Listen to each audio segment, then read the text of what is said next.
Mais uma vez por mês, aqui no Marralila, nós desenvolvemos o Café Filô. O Café Filô é um projeto do professor Sérgio Della Sávia, do Departamento de Filosofia da UFRN, que procura recuperar o primeiro café filosófico da história. E o primeiro café filosófico da história surgiu na Praça da Bastilha, em Paris, com o filósofo Marc Sauté, em 1992. A ideia de Marc Sauté com o café filosófico era levar às ruas temas filosóficos e provar que o povo também pode pensar. Não existe um lugar melhor aqui na nossa cidade do que o Marralila para isso, que devido à proximidade com a universidade consegue reunir pesquisadores e consegue reunir pessoas artistas, como a gente está agora com a exposição às nossas costas, né?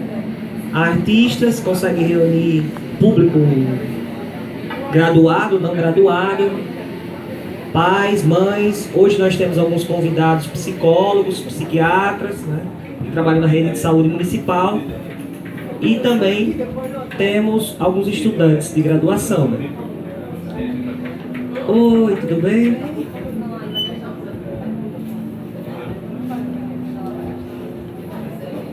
Boa noite.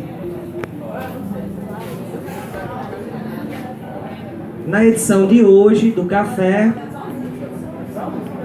eu vou explicar para vocês como é que funciona a dinâmica. O café é uma vez por mês. Ele segue a mesma dinâmica do café filosófico de Marc Sauté. Uma vez por mês, nós debatemos sobre um tema escolhido pelo público, no café filosófico do mês anterior. No mês anterior, o café filosófico o tema do café filosófico desse café foi escolhido pelo público através do tema O Estranho. O professor Sérgio Della Sávia fez uma pequena modificação no tema e ficou o tema O Diferente. Então, hoje, nós pretendemos pensar o tema da diferença. Quais são essas representações intersubjetivas que nós representamos socialmente para pensar o diferente ou a diferença, né? Para provocar a fala inicial, foi convidado o professor de filosofia do IFRN e psicanalista lacaniano com longos anos de clínica, que é o professor Geraldo Freire de Lima, que está aqui conosco. Para iniciar o debate, eu convido Geraldo, por favor, a fala. Boa noite, pessoal. A dinâmica, vocês podem participar a qualquer momento. Vocês podem intervir, a gente para, volta, tá? Geraldo, a fala sua, por favor. Obrigado pelo convite. E como o Alfredo disse, assim, eu não me importo que me interrompa enquanto eu estiver falando, não tem problema. A gente passa o microfone, certo?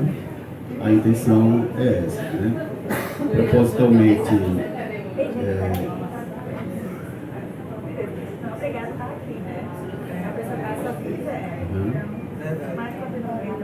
propositalmente a gente tenta não preparar uma fala, então não estou com fala preparada.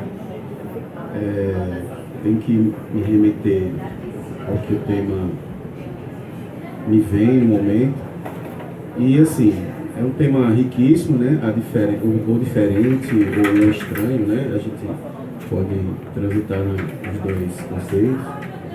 E é um tema que transita em questões sociológicas, questões psíquicas, questões filosóficas. Primeiro, o que me vem à cabeça é a disputa antiguíssima filosófica entre Parmênides e Heráclito, né? Que, em outras palavras, quando Parmênides dizia que o ser só existe o ser, ou seja, só existe a identidade, ele está excluindo o diferente. ele está excluindo o estranho. Quando ele diz que o ser ele diz a diferença é um erro, a diferença é um problema de percepção. Já Heráclito dizia exatamente o contrário, né? Só existe a diferença. Não existe um ser idêntico ao outro o tempo inteiro. Eu não sou idêntico a mim mesmo o tempo inteiro. Qualquer objeto não é idêntico a si o tempo inteiro. E aí a gente lembra daquela famosa frase que não existe. É impossível que o mesmo homem entre no mesmo rio duas vezes, né?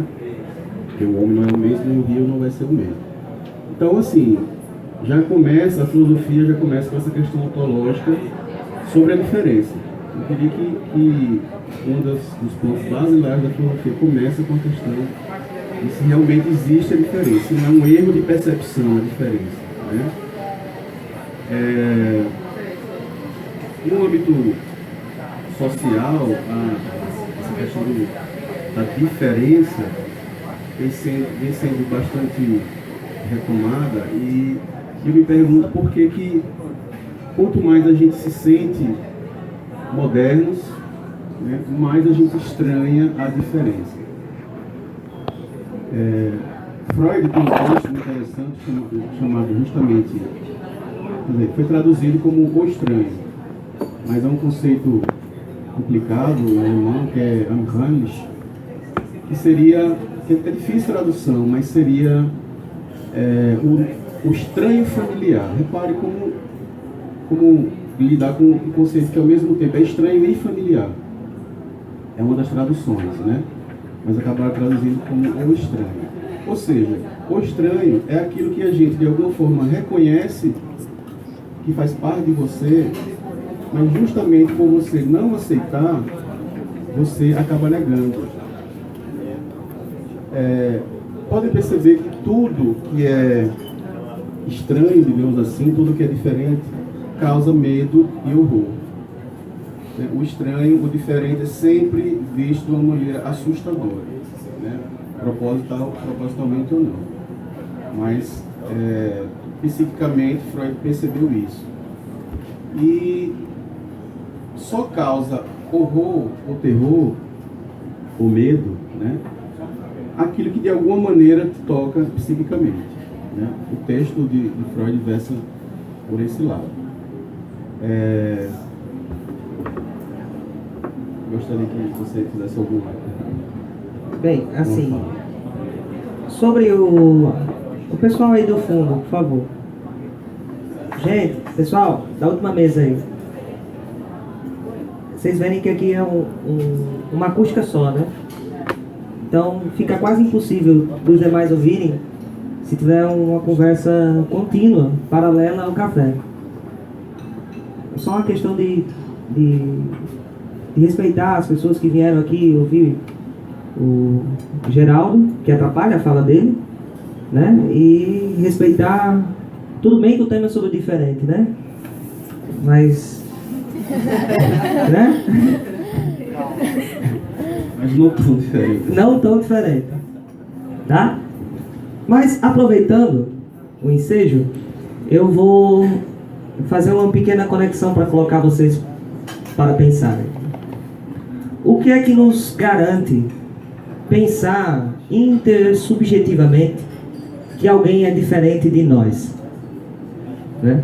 O que nos garante que nós podemos, dentro da instituição social, dizer este indivíduo é diferente, ou estabelecermos diferenças, a exemplo como as que nós temos hoje na nossa odierna sociedade brasileira, de direita, de esquerda, né? O importante estar com o público assim é que a gente pode pensar esses temas que incomodam vocês, de direita, de esquerda, de negros, de brancos, de índios, de mulheres, de héteros, de homos, de trans.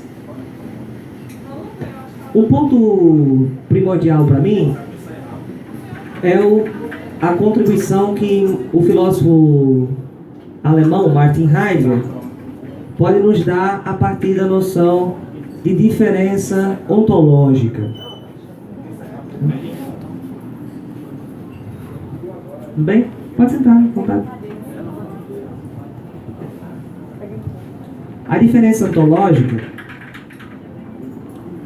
para Heidegger é uma diferença que está baseada numa noção entre ente e ser. O que é um ente? Um ente é aquilo que é. Ser é a possibilidade desse ente no seu fazer, no seu atualizar. Dentro de uma perspectiva histórica, um sujeito produzido pela história, ele tem duas instâncias que o produzem para Michel Foucault, para colaborar com essa ideia de Heidegger, que é a instância do desejo e a instância da instituição social.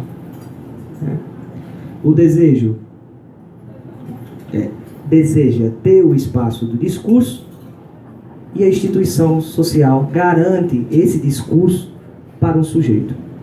Mas esse sujeito, para ter esse espaço do discurso, ele precisa ser desarmado. Isto é, para que você tenha o espaço de uma identidade, para que você seja um ente, dentro dos infinitos campos históricos possíveis para cada um de vocês, vocês precisam primeiro, dentro desse horizonte histórico, ter acesso ao poder do discurso. Para que você tenha acesso a esse poder do discurso, você precisa engendrar em si, produzir em si um aleijamento. Você precisa adequar seu desejo à instituição social. Você me lembrou um conceito que Lacan fala. Ele diz que o sujeito é o fala-ser. A tradução do francês, o mais próximo português, seria o fala-ser, é o sujeito que fala, o sujeito que diz. E remeteu esse conceito heideggeriano que você falou, o que produz o discurso, o que demarca um espaço subjetivo e intersubjetivo a partir de uma fala, a partir de um discurso. Lacan chama justamente de fala-ser.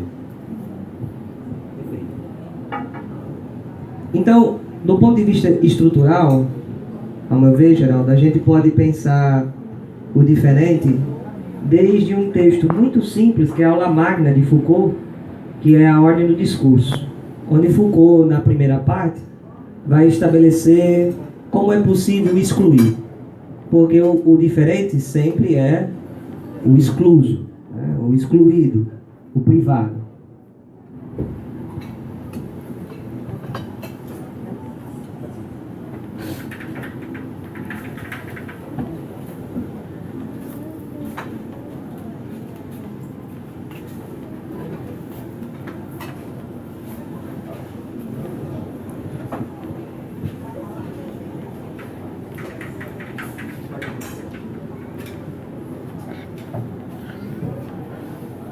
Hoje está bem lotado.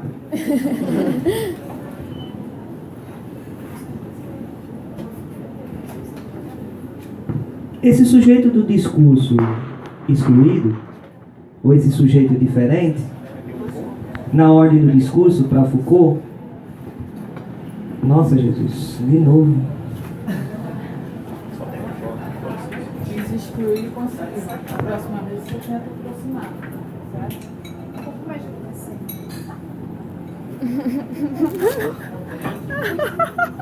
Brasil, eu escutei isso. Pois é. Gente, isso só podia acontecer no café sobre o diferente. Só. Ela, tudo bem? Como vai? Essa é muito boa. Bem, a gente tem um exemplo prático da diferença, de valores. A exemplo. Aqui é um espaço. Pronto, eu vou usar o exemplo daqui mesmo. Aqui é um espaço instituído há 3 anos. Um espaço de discurso. Um espaço de empoderamento e de produção de sujeitos. Sujeitos diversos, diferentes, acessam um poder de fala ao falar filosófico. O projeto do Café Filo, ele tem uma intenção interessante, Porque ele pretende acessar e dar poder de legitimação aos sujeitos diferentes. Os sujeitos, por exemplo, que não têm acesso ao discurso filosófico, que é um discurso engendrado, instituído, e é um discurso que, a exemplo, é um discurso que empodera, mas que desarma, como Foucault vai dizer na ordem do discurso. Todo discurso que empodera e desarma, para Foucault, ele vai empoderar e desarmar por 3 instâncias de exclusão, que são 3 instâncias que também reúnem, ao mesmo tempo em que cria o diferente, reúne o igual. A primeira forma de exclusão é a forma da exclusão pela a diferença entre loucura e razão. A segunda forma de exclusão é a exclusão a partir da interdição. E a terceira forma de exclusão, para Foucault, é a exclusão a partir da diferença entre verdade e mentira. Então nós temos a exclusão pela interdição, a exclusão pela diferença entre louco e racional e a exclusão a partir do mentiroso e o discurso verdadeiro. Então, quando nós falamos sobre sujeitos, nós falamos sobre discursos. Se me permite, Por favor, Geraldo. É bom lembrar que no processo de formação psíquica, nós já nascemos, eu diria que nós praticamente nascemos com, se bem que muito pequenos, ainda a criança não faz uma diferenciação entre seu corpo e o corpo da mãe, né? Mas logo quando ela tem o mínimo de subjetividade, de formação do eu, é comum, primeiro ela é narcísica. Teria algo que é mais consciente de que é diferente do outro do que o narcísico. O narcísico sou eu sou diferente de todo mundo, né? Então, primeiro nós nascemos ou nos formamos a partir de um conceito de diferente. Eu acho até que é provocativo, porque quando a gente se questiona sobre o diferente ou o estranho, não é o diferente e o estranho que tem que ser questionado, e sim os processos de normatizações ou de normalizações. Porque tudo que nós consideramos como normal ou como igual, ele é considerado normal ou igual. Então, o que é problemático é isso, e não ser o diferente, porque é normal. O processo narcísico já nos põe no mundo como únicos, né, como próprios. Então, eu acho que o que sempre a gente tem que, e acho que Foucault foi por esse lado, de questionar os processos de normalizações, de institucionalização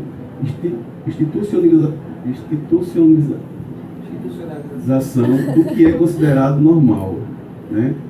São os critérios de normalidades, né, que mudam de tempos em tempos, e que processos, que interesses esses processos têm em considerar algo normal ou anormal. Outra coisa também que eu me remeto é como o capitalismo sabe absorver esse tipo de discurso, né? Obviamente que ao mesmo tempo o capitalismo, eu não gosto de usar assim, ou capitalismo, porque fica parecendo uma coisa etérea, né, como um deus. O capitalismo sei lá, enquanto processo, enquanto sistema que nós fazemos parte, né? Nós não somos somente vítimas dele. Mas, como ele se aproveita desse discurso, ele não permite, ele não permite que o sujeito seja tão diferente assim, tão estranho assim, ao ponto de ele não controlar. Mas também ele dá uma certa vazão, né? Ele sabe que sem o aparecimento do diferente, ele também não se renova. E a gente coloca isso em termos de produtos.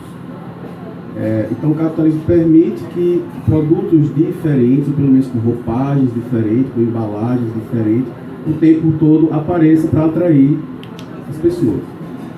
E o quanto ele pasteuriza também o discurso de ser diferente. Assim, você quer ser diferente? Seja, mas eu dou os produtos para você ser diferente. Né? É um diferente controlado, né? Um diferente sob controle, é um diferente enquanto produto. A gente percebe muito isso.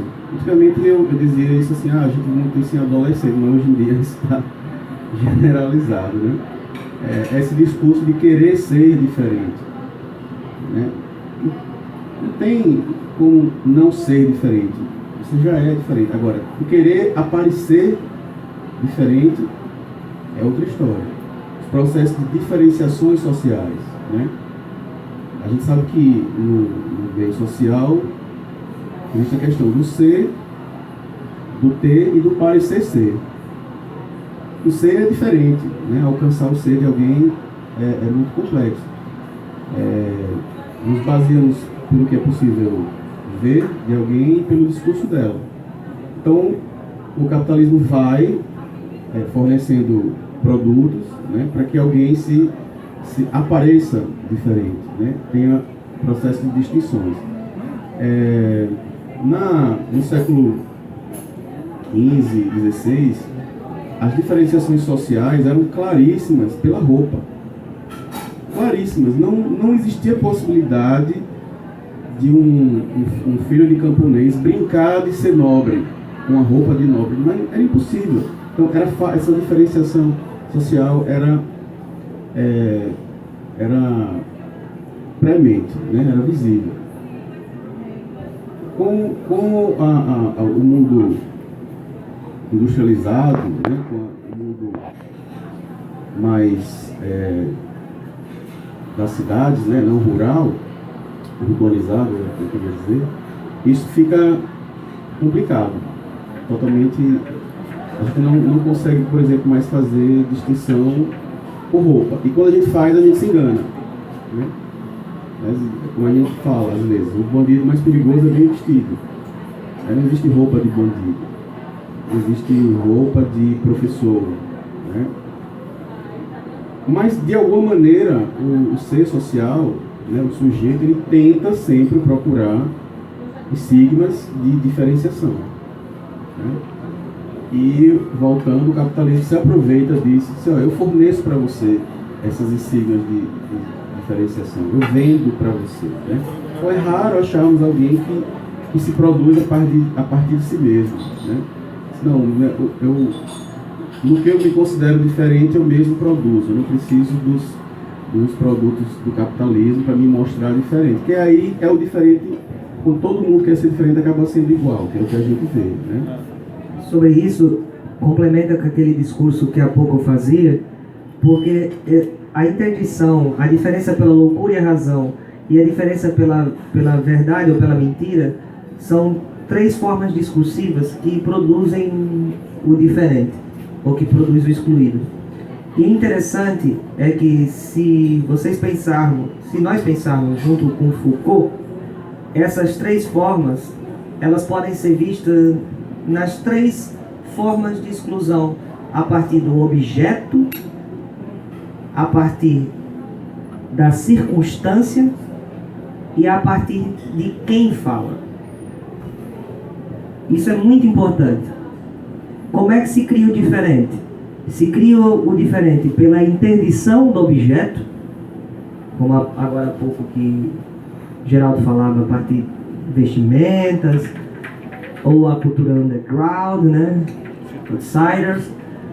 Se cria a interdição a partir da circunstância.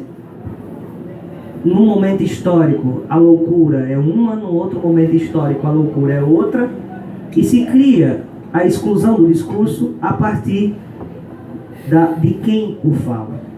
Se quem o fala a partir do lugar da verdade, ou se quem o fala a partir do lugar da mentira. Sobre isso, Nietzsche tem uma grande colaboração a dar, num texto chamado Sobre Verdade e Mentira no Sentido Extramoral. Primeiro a gente vai começar de trás para frente, de quem o fala. E quem fala do lugar da exclusão, ou fala do lugar do excluído. Se é um diferente, é o lugar do excluído. Se fala do lugar da exclusão, é o lugar do discurso instituído. Então, nós sabemos que nós estamos falando sobre discurso instituído e discurso excluído. O discurso instituído do lugar do verdadeiro, que é o lugar de quem fala, né? Quem fala um discurso verdadeiro, é o discurso instituído daqueles que, no decorrer do horizonte histórico, estabeleceram um conjunto de verdades a partir da força. Para Nietzsche, existe em relação à verdade uma dissimulação moral. Por isso que o nome do título é extramoral, fora da moral. A verdade fora da moral é uma verdade baseada na sobrevivência e no tédio humano.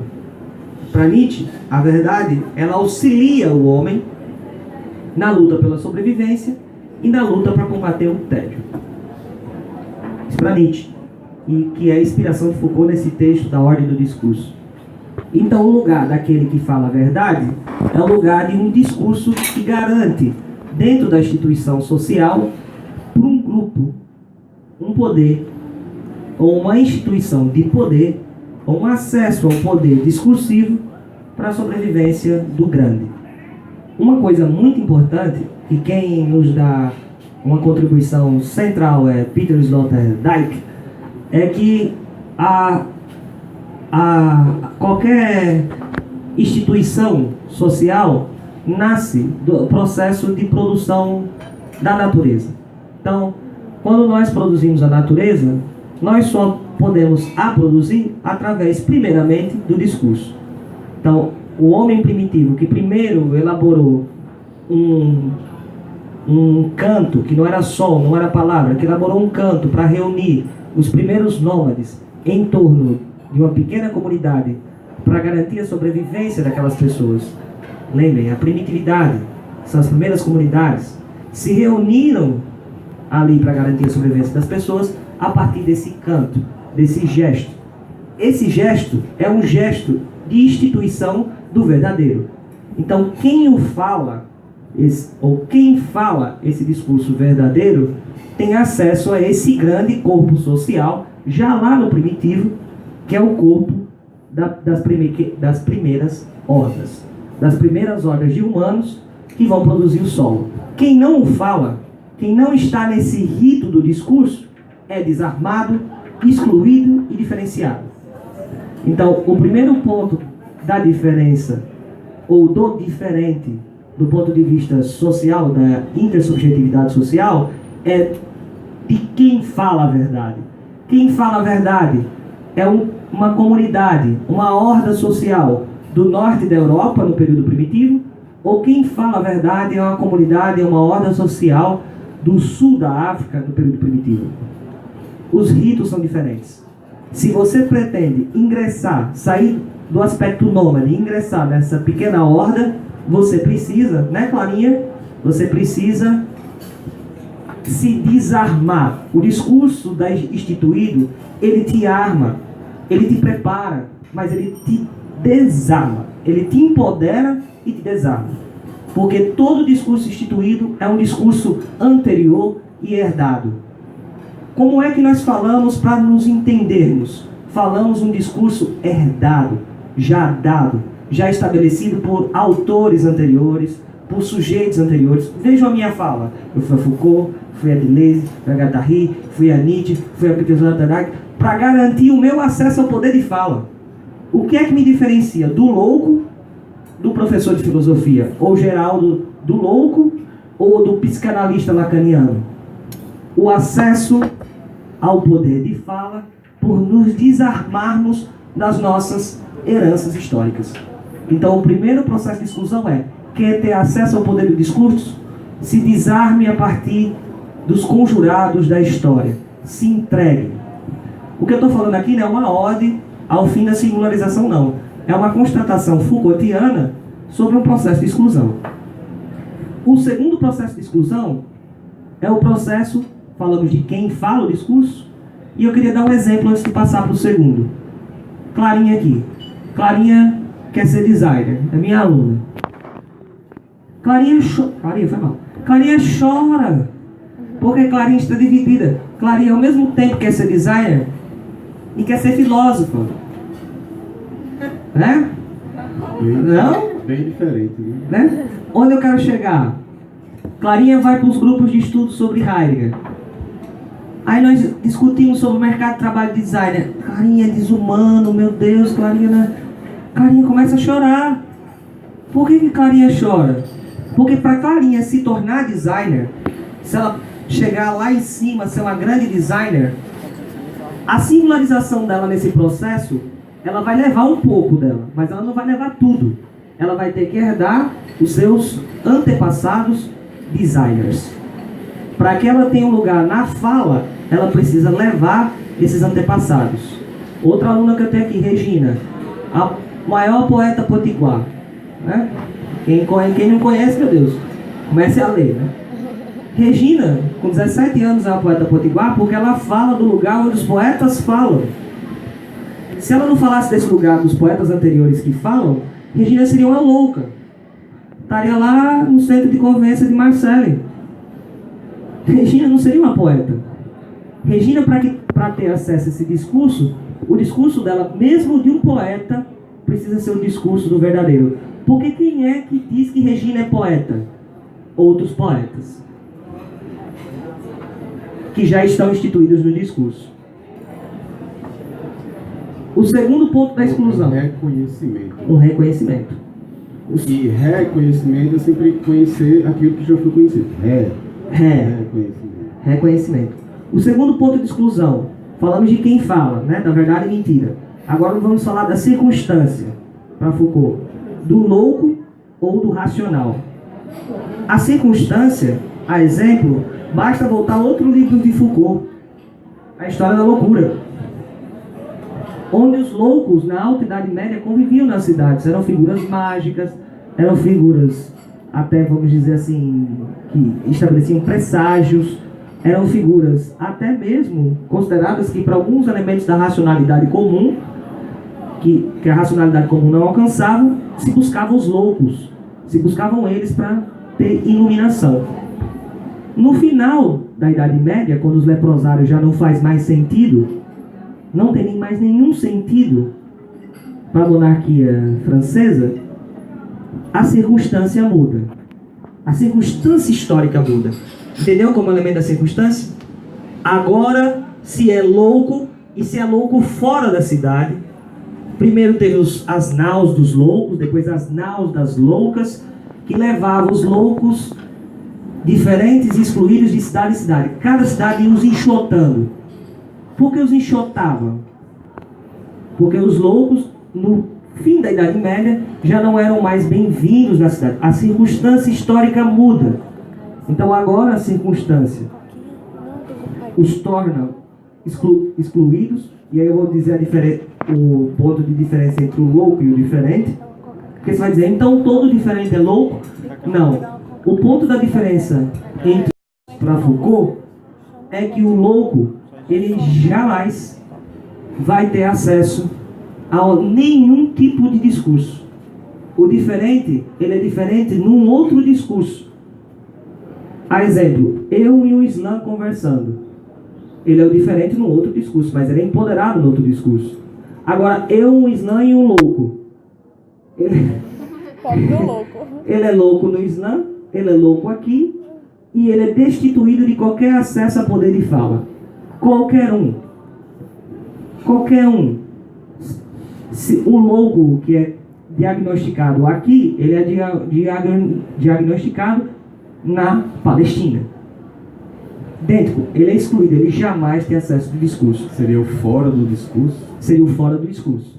E a exemplo, aquele pessoal que estava lá atrás, eles não são loucos, eles são diferentes. Porque o que aconteceu? Eles, viu que eles saíram em grupo? Não, isso é um absurdo, nós queremos conversar junto com vocês. Aquilo é diferente, é um discurso instituído, eles se reconhecem. Viu a circunstância? Aqui é uma circunstância, é uma fala, é um café filosófico, e ali era a circunstância de amigos rindo numa noite. Qual desses lugares é o lugar da verdade? Nenhum. Mas aqui, por que eles saíram? Porque há uma circunstância que determina que nesse lugar do diferente há uma força instituída que os exclui. Que os exclui. Literalmente os exclui. Não é? Nós ficamos indignados, mas nós permanecemos.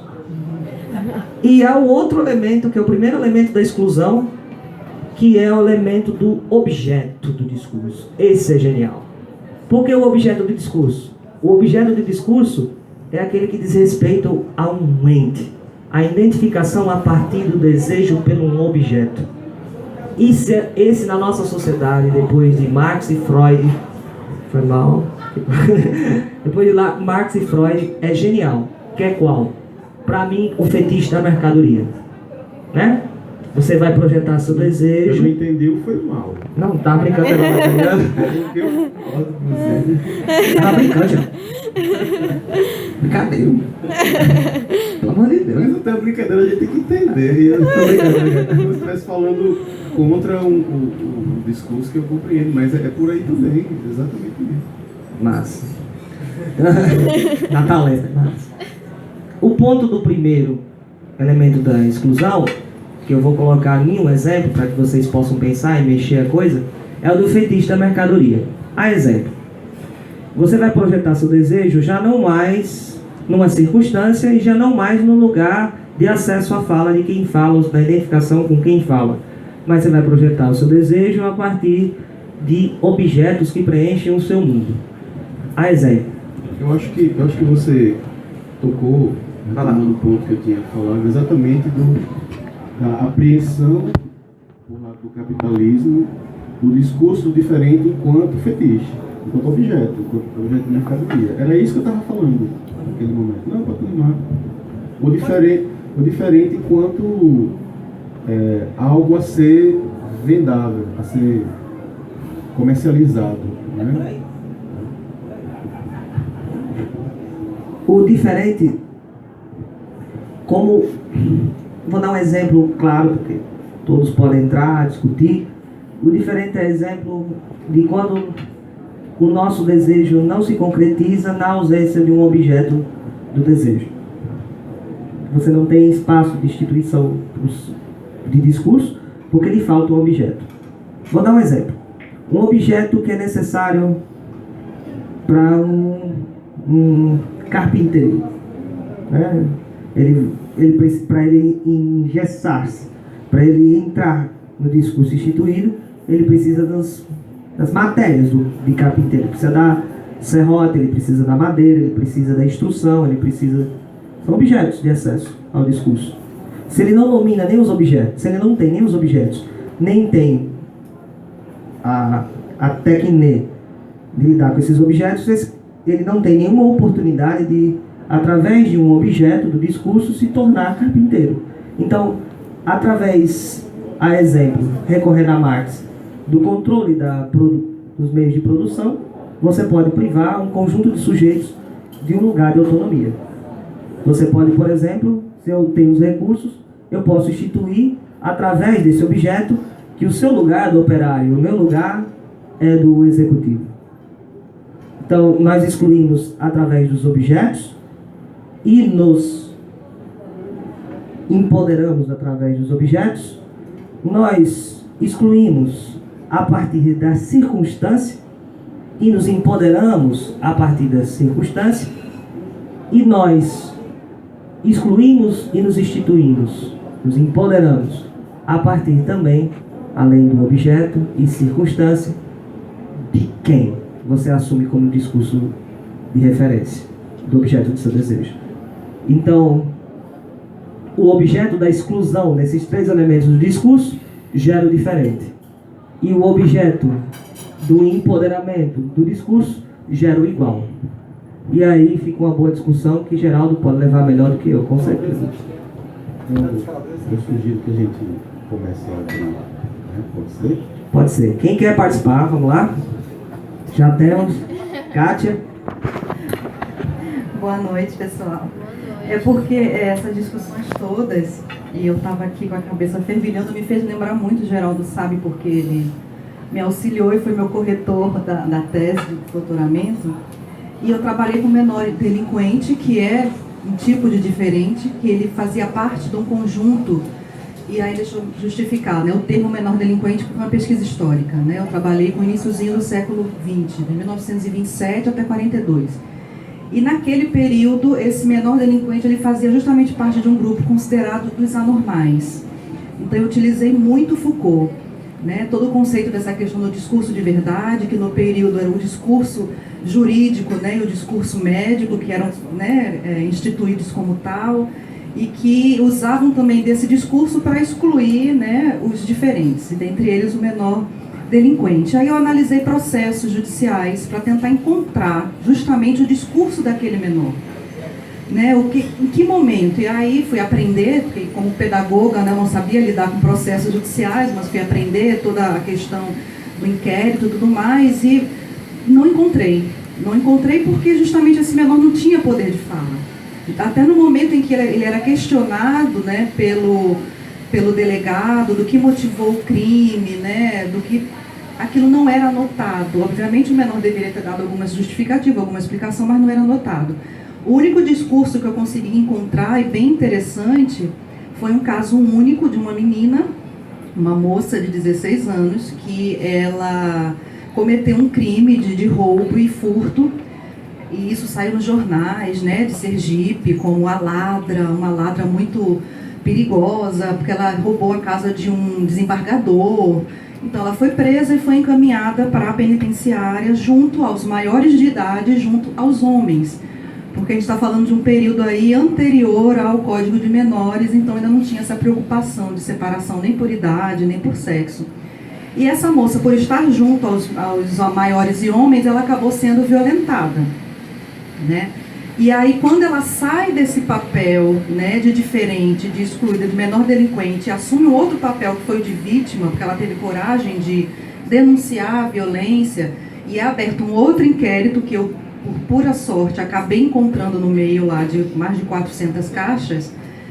Aí apareceu o discurso dela. Então foi o momento que eu pude dar voz a dessas figuras, né, que eu pesquisei, foi dessa menina. E ela, mas era muito interessante como eles usam o próprio discurso dela para incriminá-la e para justificar isso, né, o tempo todo. Diga o que foi que acho que foi o juiz, né, na sentença disse com relação a ela. Olha, a menina está presa no meio de homens, é estuprada várias vezes, e o juiz coloca, se eu não me engano, é isso. Tipo assim, não, mas acho que você provocou um pouco. Isso, exatamente. Isso em que ano? Você lembra o ano? Se eu não me engano, dela foi 1928. Olha, 28. Estamos em 2000 e... Que ano? Estamos em 2017. Estamos em 2017, porque eu já estou em 2018. 2017, e há pouquíssimo tempo retomou-se essa discussão, né, idiota de que a mulher tem um pouco de culpa no caso de violência. Repare como não mudou muita coisa. São as permanências. A diferença é que era o juiz que falava isso e agora é quase todo mundo que está falando isso. Exatamente. Não, os casos que eu encontrei de violência de estupro, na época o termo que se usava era defloramento. Inclusive eles usam o discurso dela porque ela fala assim, que ela conseguiu chegar até a prisão cuidando muito bem da virgindade dela. Então eles usam esse discurso dela, vejam, ela é tão esperta, tão sabida, uma ladra famosa, não sei o quê, e que soube, né, cuidar bem da sua virgindade, mesmo estando na rua, a pedir rancho, que era como eles diziam, de casa em casa, né? Então que ela tinha, de alguma forma, seduzido, que ela estava no lugar errado, que ela não deveria estar naquela ala, então a culpa foi toda dela e nada foi feito. Da mesma forma que os outros casos também, das meninas que foram violentadas. Nenhum dos rapazes foram presos, nenhum deles. Minto, um apenas foi preso, mas ele usa da própria lei, né, desse discurso de verdade para se livrar, porque ele podia dizer que casaria com a vítima do estupro, e aí ele tinha a ficha limpa e ela foi violentada pela segunda vez. Foi obrigada a casar com o próprio, né, estuprador dela. Esse foi o único caso de prisão. Todos os outros usavam da menina alguma característica. Teve uma que chegou a ser engraçado, porque a fala do promotor de justiça era como que uma moça que, né, usa tamancos na praça depois das 9 da noite, isso não é uma moça casadora, então ela estava incitando o rapaz a estuprá-la, né, a usar tamancos.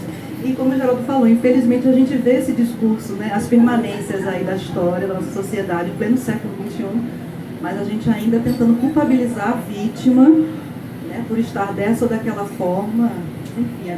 Isso me remeteu a uma questão interessante, né? Quando você disse que no processo não existia a fala dos acusados, né? Não se dava voz aos acusados, aí me remeteu duas coisas, né?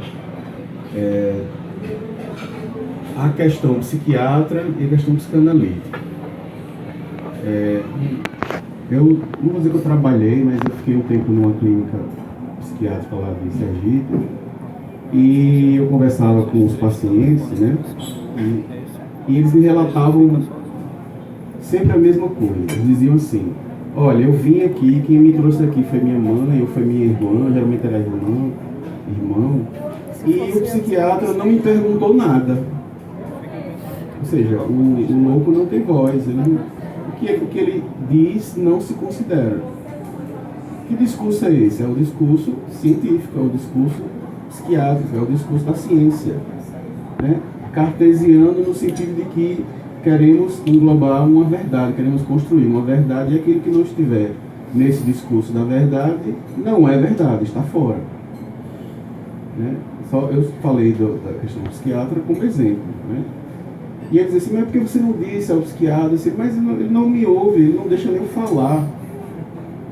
Teve até um paciente lá que falou assim: não, eu ainda falei isso, mas ele me calou logo e perguntou à minha irmã. Foi como é que realmente as coisas tinham acontecido, né? Narrar o fato que eu quebrei as coisas, que eu saí correndo e não sei o quê. Ele pergunta à irmã, que é aquele que ele supõe que tem razão, há razão. Assim, não, o discurso dela é verdadeiro porque ela não é louca. E aí muita gente não consegue compreender que a psicanálise rompe com isso. Quando alguém vai ao médico e narra os seus sintomas, a pergunta final é: o que eu tenho? Ou seja, eu estou em busca de uma verdade, de um discurso sobre verdade. Então o médico vai dizer: o que você tem é isso, segundo exames, tal. Então ele nomeia a sua doença, o seu problema. Então, o que muita gente não consegue compreender é que a psicanálise não nomeia. Não é ela que está com a verdade. Aliás, a questão da verdade, o conceito de verdade, às vezes é desconsiderado na psicanálise. Não importa se o paciente está mentindo, segundo a observação dos fenômenos, dos fatos. O que importa é que é uma verdade que vem dele, e é ele quem fala. O paciente, ele vai sabendo disso e sem saber disso ao mesmo tempo, porque no início ele vai para perguntar ao psicanalista o que ele tem, por que ele é assim, por que ele se sente diferente, por que ele se sente estranho, né? É um processo de estranhamento que leva alguém a fazer análise. E se eu estou bem comigo, estou bem com meus sintomas, por que eu vou procurar alguém que diga algo sobre mim? Não precisa, né? Eu não sei por questão de vaidade, né? Diga como eu estou bonito, só repita aí, né? Mas não é isso. Então, a psicanálise, né, Freud rompeu com essa questão cartesiana de dizer: eu vou dizer o que você é, o que você tem. Para Freud, é você quem vai dizer. E veja como Freud também não começou dessa forma. Teve que ter um insight, um estalo, né, para ele perceber, né, o nascimento da psicanálise. Foi uma paciente, mulher, histérica, que Freud ainda era bem positivista, bem nessa preocupação. Freud os primeiros treinamentos de Freud eram verdadeiras aulas, né? Ele explicava ao paciente o que ele tinha, o que ele não tinha. Aí ele percebeu que uma paciente ficou impaciente com as explicações dele. Ela disse: cala a boca, deixa eu falar. Aí Freud: epa, tem alguma coisa aí. Ou seja, eu dizer a verdade de uma ciência o tempo inteiro não está ajudando essa paciente. Eu tenho que dar a voz a ela. Quem tem que falar é ela, não sou eu. Né? Então, essa questão da produção de um discurso que não ouve o sujeito, né, narrado por Kátia, me fez lembrar essa questão da psicanálise. A verdade é do sujeito, não é da ciência. Mais alguém? Vou passar aqui.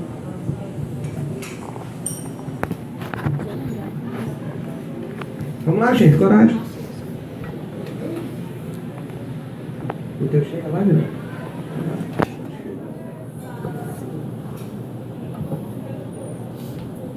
Vamos, Marcelo. Olha só que interessante. Garanto que se qualquer um de vocês estivessem aqui, né, que é uma representação do objeto, né, do discurso, vocês falariam, né? O discurso provoca, dependendo do objeto, ele provoca, ele excita a fala. E o desejo quer a fala. Mas o lugar do objeto, e aí a importância, a exemplo da arquitetura, para as escolas, hospitais e prisões, e para qualquer instituição social, daí a importante colaboração da arquitetura do ponto de vista negativo e positivo para a colaboração, organização dos espaços, como essa aqui, né? Tem que ter um máximo, né, integrado. Mas olhem como o discurso é difícil de ser acessado. Né? O discurso, ele ao mesmo tempo, ele traz uma angústia, quando você pode acessá-lo, né? Quando você é convocado a acessá-lo, e essa angústia, ela é resultante do fato de que você pode errar. Se você pode errar, pensem bem, do ponto de vista lógico comigo. Se você pode errar, é porque esse discurso já foi dito. Então, toda vez que nós vamos ingressar no discurso, há um discurso que nos perfaz para trás. Há um discurso que nos antecipa. É daí que vem o nosso medo da singularização no acesso ao discurso. Até porque, por mais que nós possamos ler, nos orientar, debater em cafés, possa estar com uma figura como o Geraldo, de anos de experiência aqui pra gente, de clínica e de sala de aula, ainda assim, na hora de acessar o discurso, nós nos despotencializamos. Por quê? Primeiro, por causa do objeto, né? Este é um dos objetos do discurso, né? Outra circunstância, plateia, palestrante, né? E por último, de quem fala, né? Então, opa, boa, gostei, passei por ele. Funcionou, geral.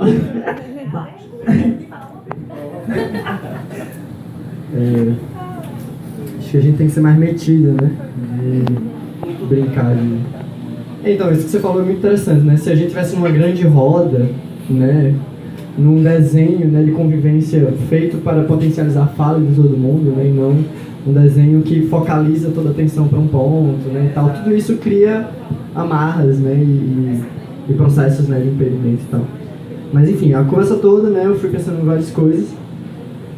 Isso é nessa reflexão, né, sobre a diferença, né, o igual e tal, né, e faz muito tempo que para mim isso se tornou uma coisa muito distante, assim, eu vivo num mundo um pouco diferente desse, isso não tem muito sentido, assim, e compartilhando um pouco algumas outras visões pra gente problematizar. Tem uma frase que eu gosto muito, que diz que eu, né, ou a individualidade, é uma manifestação do universo explorando as suas possibilidades.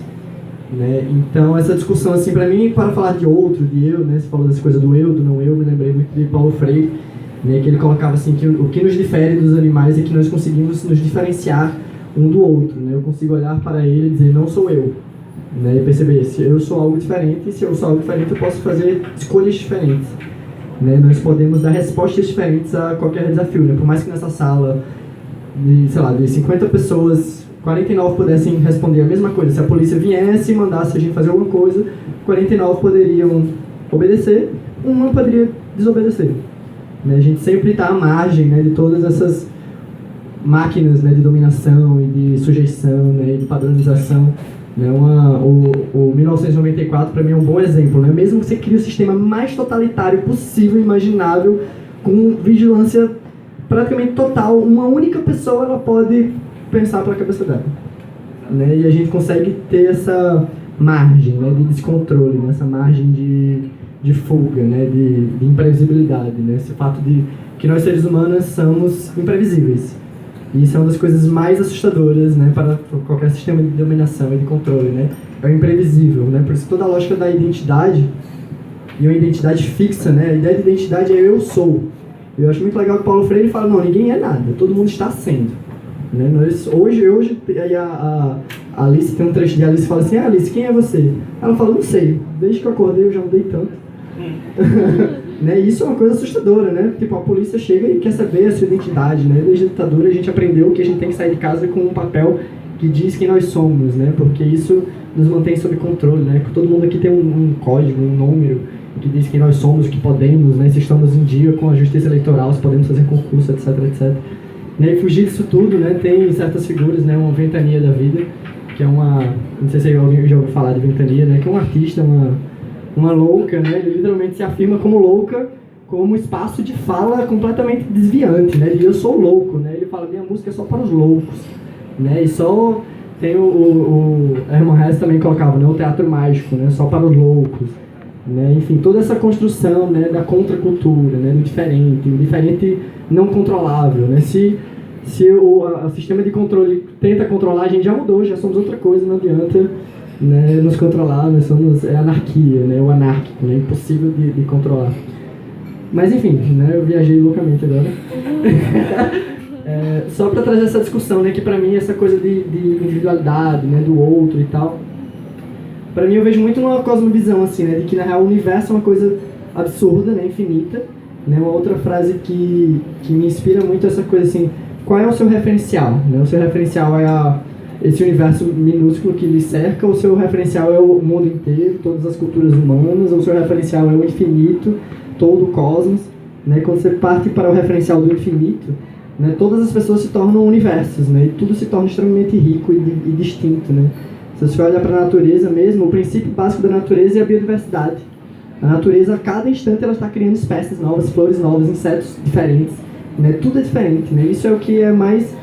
que dá mais riqueza, resiliência, resistência ao sistema, né, ao ecossistema, né? Então, assim, a gente perceber, né, que cada um de nós somos possibilidades do universo e que o outro somos outras possibilidades, e o tempo inteiro 1000 possibilidades estão acontecendo, né? Tem a teoria dos multi-universos também, né? Que, na verdade... Posso lhe fazer uma pergunta? Com certeza. Eu concordo com o que você está dizendo, mas por que você acha que o diferente ou o estranho, ele provoca medo? Ele provoca pavor ao ponto de gerar violência.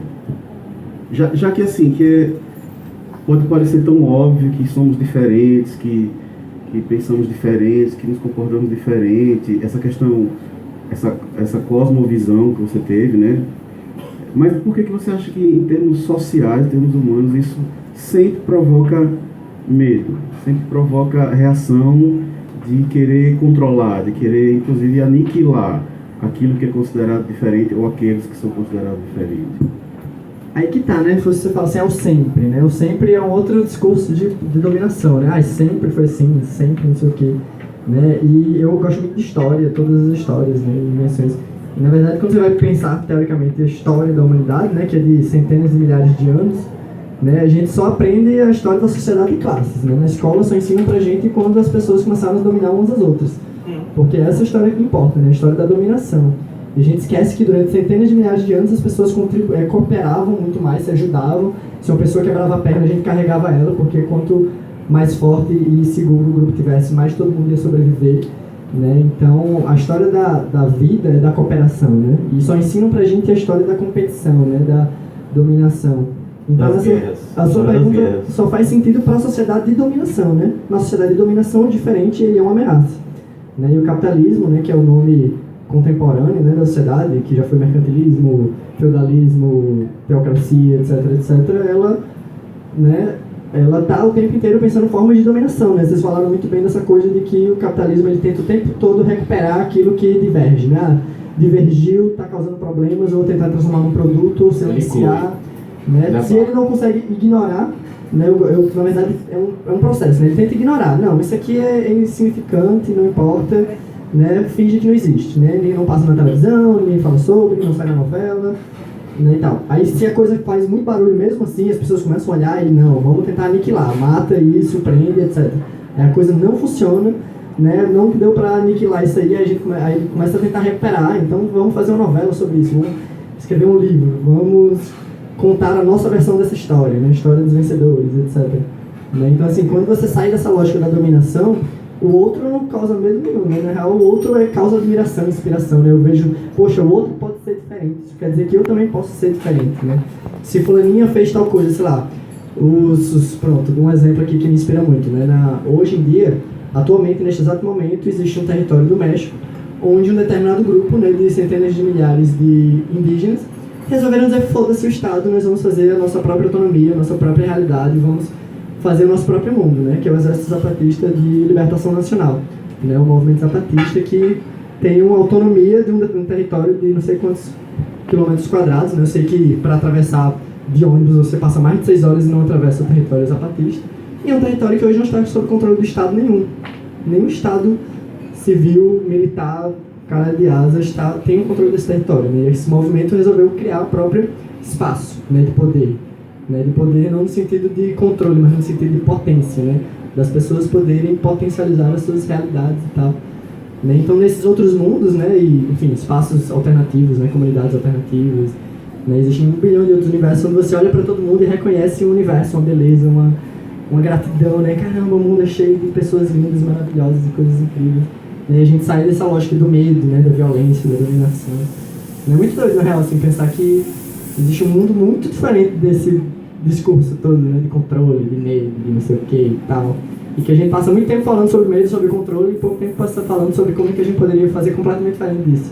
Que tipos de discursos a gente poderia ter se a gente olhasse para todas as pessoas e nunca taxasse ninguém de louco, né? Pelo contrário, taxasse todo mundo de mágico, né? Ou de artista, de xamã, de... enfim, qualquer coisa. Gratidão.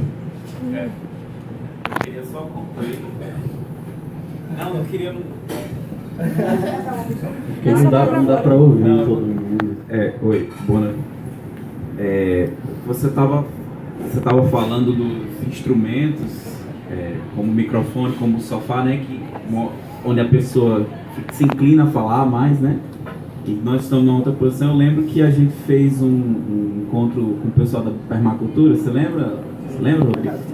Isso, que aí a gente fez a dinâmica do que a gente ia pegar uma folha e escrever o que a gente, desenhar o que a gente queria fazer no futuro, uma coisa assim, né? O que a gente estava desejando no nosso futuro.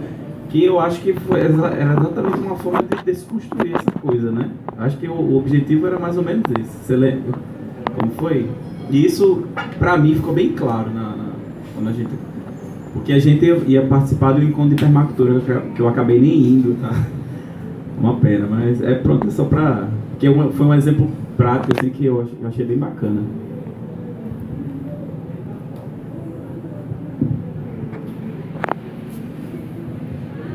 Una pregunta. Mi amigo respondió su pregunta. Sí, Respondeu bueno, yo quería, melhor do que eu imaginava. yo quería responderla también de una manera un poco más concreta, con menos palabras, que a coisa de por qué, cuál es el medo de este poder por querer reprimir, por así falar. Eu acho que por el medo de perder o poder, a segurança, porque todos tenemos como ese instinto, igual si olhamos desde la perspectiva de criança, algo que es desconocido o nuevo, reaccionamos de una manera, porque es una cuestión de instinto, eu acho, algo desconocido, a una cosa sobre lo que no tenemos o poder. Eu acho que cuando o que tem poder te olha a posibilidad de perder o poder, que a violência, uma perspectiva. E que poder é esse? Quem tem o poder que tem medo de perdê-lo? Boa pergunta. Nós seríamos que responder. Posso responder? Alguém quer tentar ou posso? Se alguém quiser, eu me proponho. Certo? Não é que seja certo, me proponho. Na linha do meu discurso, esse poder que ninguém quer perder é a ligação entre desejo, instituição e discurso. Ninguém quer perder o poder do discurso. Toda a sua existência se faz do discurso. É através do discurso que você se torna louco, carpinteiro, poderoso, fraco, excluído, escravo e senhor. Se perdemos o acesso ao discurso, perdemos a nossa própria noção de subjetivação ou de, como Guattari vai nos dizer, de um sujeito instituído. O singular não é sujeito. O singular é devir, é o novo, é o menor. E é por isso que ele coloca medo. Porque as mulheres colocam medos nos homens em pleno século XXI, a ponto de termos um Bolsonaro.